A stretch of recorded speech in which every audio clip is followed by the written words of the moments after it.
രാഷ്ട്രീയമായ എല്ലാ ബഹളങ്ങളും എല്ലാ തരത്തിലുള്ള വാദപ്രതിവാദങ്ങളുമായി രാഷ്ട്രീയം മുന്നോട്ട് പോയിക്കൊണ്ടിരിക്കുമ്പോൾ നമ്മൾ എല്ലാവരും രാഷ്ട്രീയത്തെ ചിന്തിക്കുന്നവർ മനസ്സിലാക്കേണ്ട ഒരു കാര്യമുണ്ട്. കഴിഞ്ഞ ദിവസം ഒരു മുഖ്യധാരാ മാധ്യമത്തിൽ വന്ന ഒരു വാർത്ത എന്തായിരുന്നു അത്? സെക്രട്ടേറിയറ്റിൽ കതർധാരികളെ കൊണ്ട് നിറഞ്ഞ് കവിഞ്ഞ് ലിഫ്റ്റ് വരെ പൊട്ടി വീണു. എന്താണ് കതർധാരികൾ സെക്രട്ടേറിയറ്റിൽ കൂടുമ്പോഴുള്ള പ്രശ്നം? ശക്തമായി കതർധാരികളായ കോൺഗ്രസിന്റെ പ്രാദേശിക നേതാക്കൾ ഏതെങ്കിലും ഒരു സ്ഥലത്ത് പോസ്റ്റർ ഒട്ടിക്കാൻ പോയവർ വരെ വെള്ളയും ഇട്ട് സെക്രട്ടേറിയറ്റിൽ തിണ്ണ നിരങ്ങുമ്പോൾ ഉണ്ടാവുന്ന പ്രശ്നം എന്താ?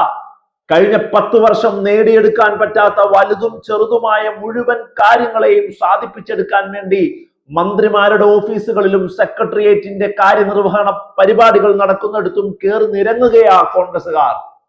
തട്ടിയിട്ടും മുട്ടിയിട്ടും നടക്കാൻ പറ്റുന്നില്ല. നിവേദനങ്ങളല്ല വരുന്നു, ഓർഡർ വേണം, ഇപ്പോൾ നടക്കണം എന്നുള്ള വാശി പിടിക്കുന്നു എന്ന് പറഞ്ഞതാരാ? സെക്രട്ടേറിയറ്റിന്റെ ഉദ്യോഗസ്ഥർ തന്നെ പറയുന്നു. 10 വർഷം കാത്തിരുന്നതിനെ സാധിപ്പിച്ചെടുക്കാൻ വേണ്ടി സർവത്ര മയം അവിടെ കതർധാരികളെ കൊണ്ട്. കതറിന്റെ ഈ പശമുക്കിയ മുണ്ടുകൾ തമ്മിൽ ഉരസുമ്പോൾ ഉണ്ടാവുന്ന ഒരു ശബ്ദമുണ്ടല്ലോ. സെക്രട്ടേറിയറ്റിന്റെ ഇടനാഴികളിൽ വരാന്തകളിൽ മുഴുവനും ഇപ്പോൾ ആ ശബ്ദമാണ് കേൾക്കാൻ കഴിയുന്നത് എന്നൊരു ഉദ്യോഗസ്ഥൻ പറയുമ്പോൾ എന്താണ് കോൺഗ്രസ് അധികാരത്തിൽ നിൽക്കുന്ന UDF മുന്നോട്ട് കൊണ്ടുപോകുന്ന ഭരണ സംവിധാനത്തിന്റെ ചക്രത്തിന്റെ കറക്കം എന്നുള്ളത് നമ്മൾ കാണാതെ പോകരുത്. സ്വന്തമായ താല്പര്യങ്ങൾക്ക് വേണ്ടി 10 വർഷം കാത്തിരുന്ന കാര്യങ്ങൾ നേടിയെടുക്കാൻ വേണ്ടിയും ആളുകൾ കയറുകയാണ്. എങ്ങനെയാണ് ഇവർക്ക് അതിനുള്ള ഒരു ബലം ഉണ്ടാകുന്നത്, കോൺഫിഡൻസ് ഉണ്ടാകുന്നത്? ചെന്നാൽ നടക്കുമെന്നുറച്ച വിശ്വാസമുള്ളത് കൊണ്ട്.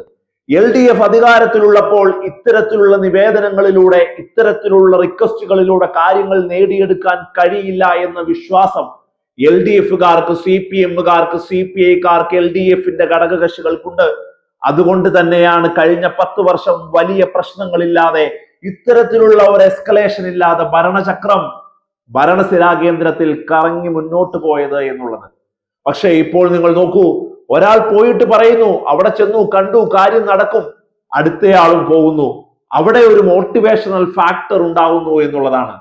സെക്രട്ടേറിയറ്റിൽ നടക്കുന്നത് മുഴുവനും അഴിമതിയാണെന്നുള്ളതല്ല, സ്വജന പക്ഷപാതത്തിനു വേണ്ടി, സ്വന്തം കാര്യങ്ങൾ ചെയ്തെടുക്കുക എന്നുള്ള സ്വാർത്ഥ താല്പര്യത്തിന് വേണ്ടി ഭരണചക്രത്തെ മുഴുവൻ ഗദർധാരികൾ കറക്കുന്നു എന്നുള്ളതാണ്. കഴിഞ്ഞ ദിവസം റിപ്പോർട്ട് ചെയ്യുന്ന ആ വാർത്തയിലുള്ള മറ്റൊരു കാര്യമുണ്ട്. അവിടെയുള്ള ചായക്കടകൾ, അവിടെയുള്ള ഡെയിലി വേജസിന് കൊടുക്കുന്ന റൂമുകൾ എല്ലാം നിറഞ്ഞു കവിയുകയാണ് കോൺഗ്രസുകാരെ കൊണ്ട്. 10 വർഷം കാത്തുവെച്ചിരുന്ന പല കാര്യങ്ങളും നേടിയെടുക്കാൻ ഖദർദാരികളുടെ വെള്ളമയം സെക്രട്ടേറിയറ്റിനും ഭരണസിരാകേന്ദ്രങ്ങൾക്കും ചുറ്റും.